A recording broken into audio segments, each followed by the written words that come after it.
Hey, how's it going? So I pulled.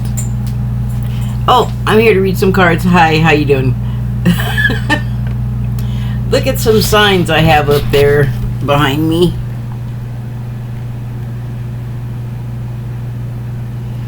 Thank you.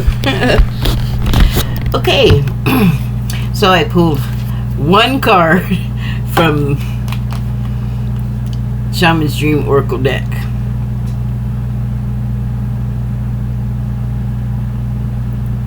I don't know. I hope you can see that. I cannot really count on my vision to tell me the truth. So I pulled number 2, Beloved, and the subtitle is Radical Acceptance.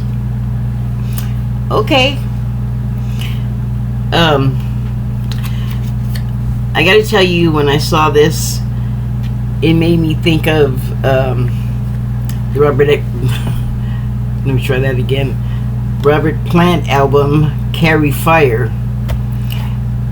Because to me, having listened to the album, there is a lot of heart to it, feelings, heartfelt feelings, well thought out things about the world and people, and it's hard to just like maintain a grip on somebody that's on fire in your life, you know, like really? 1 second. Okay, wow, is this gonna happen today too with a million interruptions? I hope not. So as I was trying to say, it represents to me, like, basically you're like holding on to someone that's really emotional and fiery, and you may very much disagree with almost everything they have to say and vice versa, but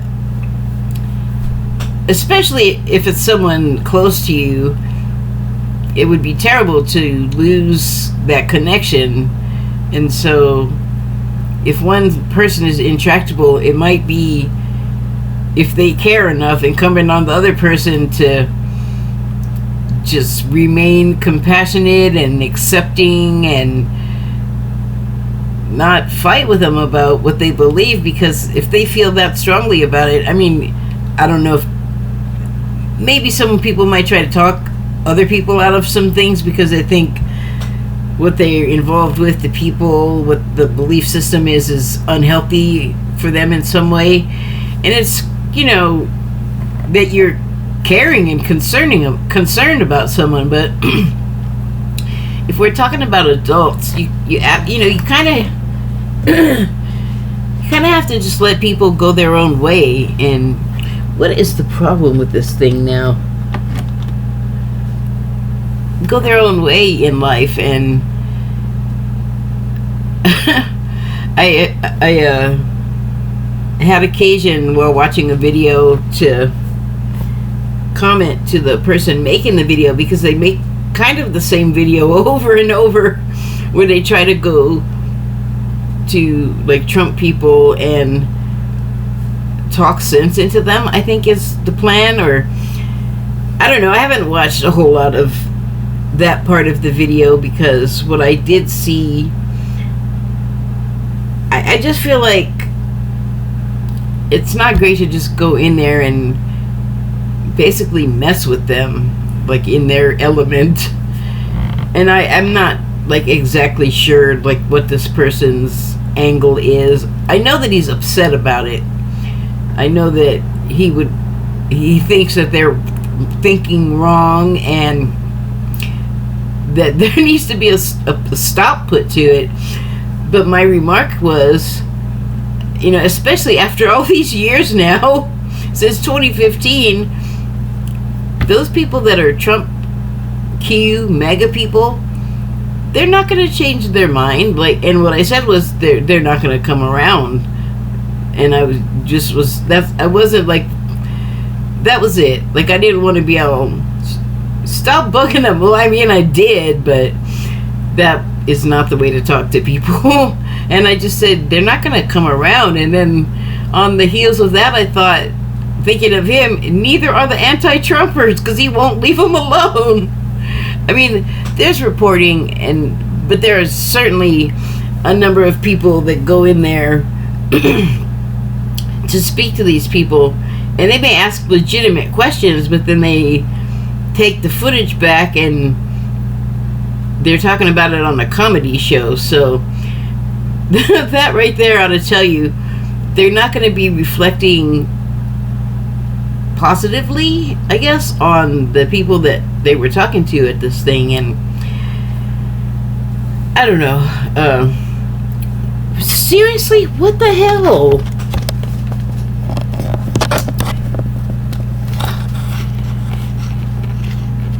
I mean, it's like we just gotta realize after a while. Sorry about that.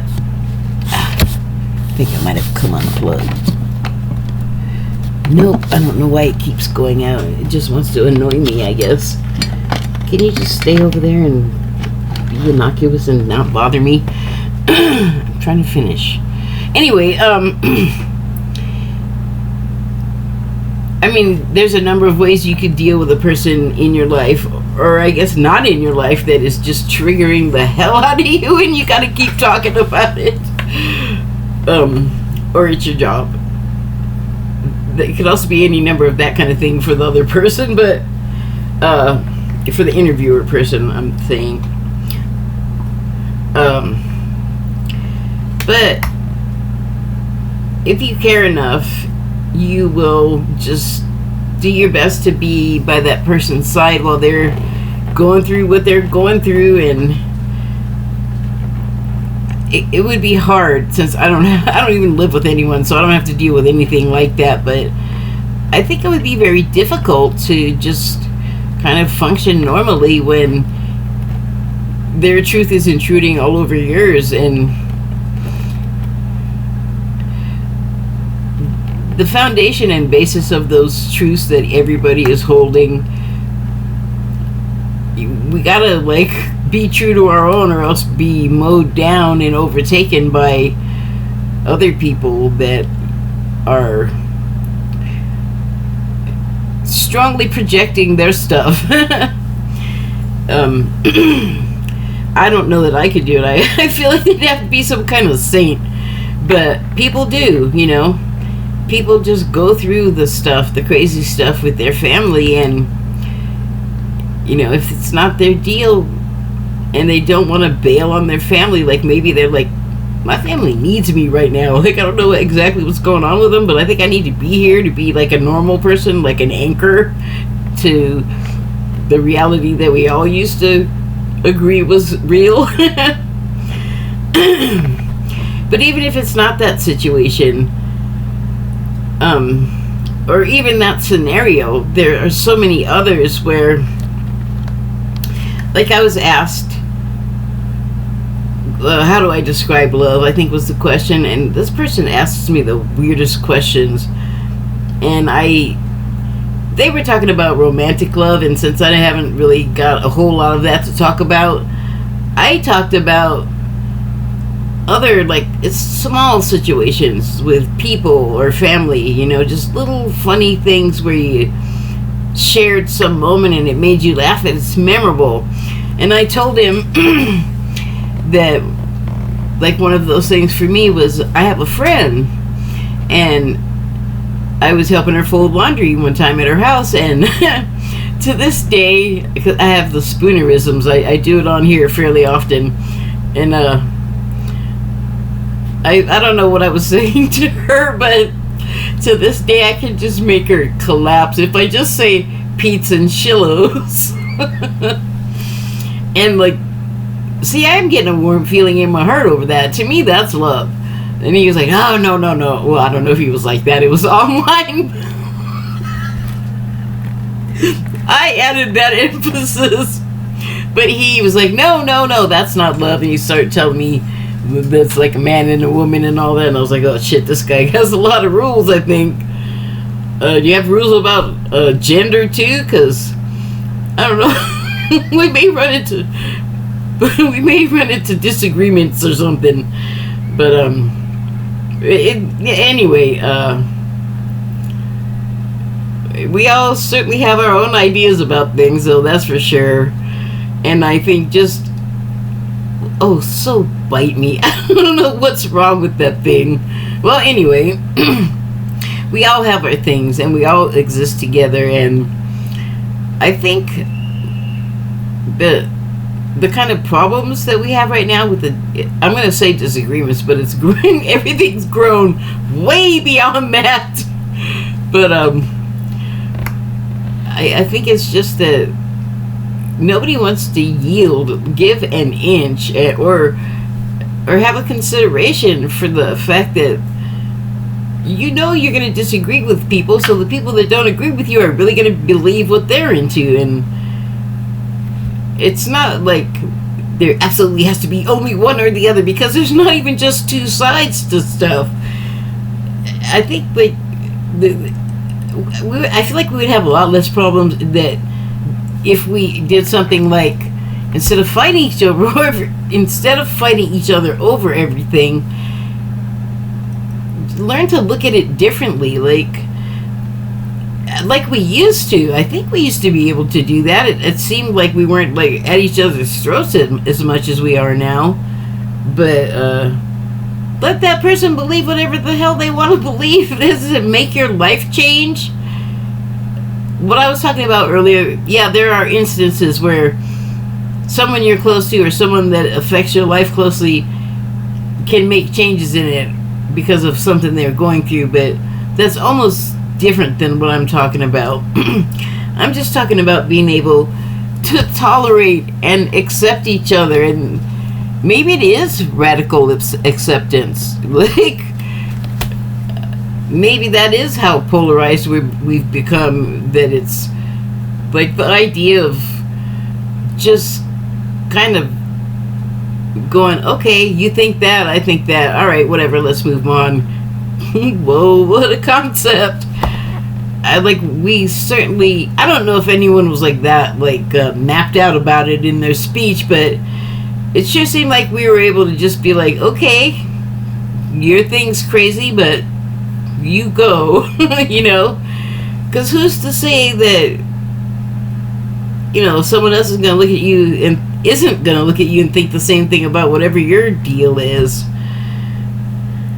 And I think that's a key component too, that we just are leaving out all across the board in so many relationships, is that we don't seem to have compassion or understanding for the other person, because I don't think we're putting ourselves imagining ourselves in their position. That's kind of a reflexive thing for me. Not that I'm like all fixed and perfect or anything. It's just I automatically do that. I don't know why, but it does open up other avenues of accepting someone or understanding what they're about, where they're coming from. Because a lot of the stuff in the air is just sort of megalithic hate. Like, you're not even hating an actual person or idea. It's just like, hate them! And then you don't even know if it's the people that you want to be hating. But I feel like once you reach that point, it doesn't even matter anymore. And I think that all of those flaming hearts need a hug. And those of us that are not like hair on fire need to like be there for everyone, to just be like that reminder that everything's not crazy. And that, you know, like, somebody can radically disagree with you or think some things that you think are just incredible, that like there's just no way. There's always going to be somebody that's going to be like more this way to a degree about whatever the subject is, or to the other. And that right there is to me enough reason to like, yeah, it's everybody everywhere all the time, so why am I fighting? What am I just gonna be fighting out 24 hours a day and resisting? Like, give it a rest. So let the other people get frothed up, just be there to go, okay, yes, that's terrible, I can't believe that happened, I'm so sorry. Because like maybe they just need it more right now. If you have the capacity, and when I say you, I mean me, but I also mean you, because we'll come into instances where we'll just have to deal with something or someone unreasonable, and if everybody's just reacting and all emotional and just firing off shots, where does it ever end? Like, somebody's gotta be the change maker, So, let me see what the guidebook has to say. Beloved, the object of affection, radical acceptance, loving what is. When the beloved appears, it requires 100% of your heart, body, and soul. Don't try to squeeze the beloved into your schedule. Drop the busyness and receive the one you've been waiting for. Know that this card comes as a mirror to show you the divine within and invite your radical acceptance of everything you consider beautiful or ugly in your being. The beloved may not be a person at all. It may be a business venture, a project, or an adventure calling for your full attention. Love it. Let it light you up and give it your all. Surrender to this truth and know that you are gaining a passport to bliss, even when it feels that you're being consumed by the fire of the beloved. Do not hold back or be afraid, for you will emerge transformed. Surrender is key. Allow yourself to be loved. Usher the harsh critic out the door and shut your eyes and ears to the judgment of others who have not been ignited by the divine blaze consuming you, for they will only attempt to douse your fire and leave you choking on the smoke.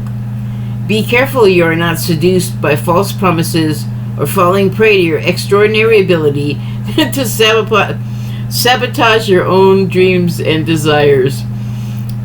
Sink with and sink into your heart and trust your sense of what is true, and you will know what to do. The true beloved is never false. Every gift proffered is valuable. Gift. Recognize the many faces of the beloved and welcome them into your heart. You will be so glad you did. Well, that was beautiful, man, and it agreed with what I was saying. I kind of felt like... And I also pulled a card from the Wild Unknown Animal Spirit deck. I'm singing along. Sorry. Well, not sorry. I didn't break any glass. I'm sure it's okay. Anyway, I pulled Wolf. Earth card, or Earth element. So I was looking at this, and it is a lone wolf, and it's so weird, that light. It looks like it's almost like a campfire light on this side. It's very orangey yellow, and it does look kind of bemused, but not bothered or, agitated or anything. Kind of like it just wandered up out of the dark because whatever the campers are cooking smells good, and it knows that humans are dumb and will feed the animals. So, it may be there hunting, possibly for prey for the pack, but it could also be a lone wolf, which is so sad to me, that phrase, when in terms of actual wolves, because wolves are pack animals. Like, how lonely a lone wolf must be. How wrong that must feel. But I suppose in every society there's like some kind of strange, old, wounded, whatever the thing is that makes you a liability to the pack, and you will get left.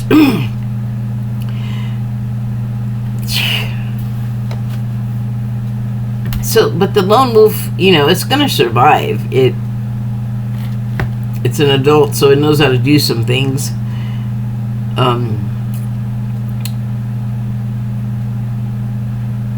But it's, I don't know, like, maybe it, like, being the lone wolf and the outcast makes it stronger, makes it act as sort of a forward scout for the pack that won't really accept it. Because I can't believe if there were danger, a wolf wouldn't notify the other wolves.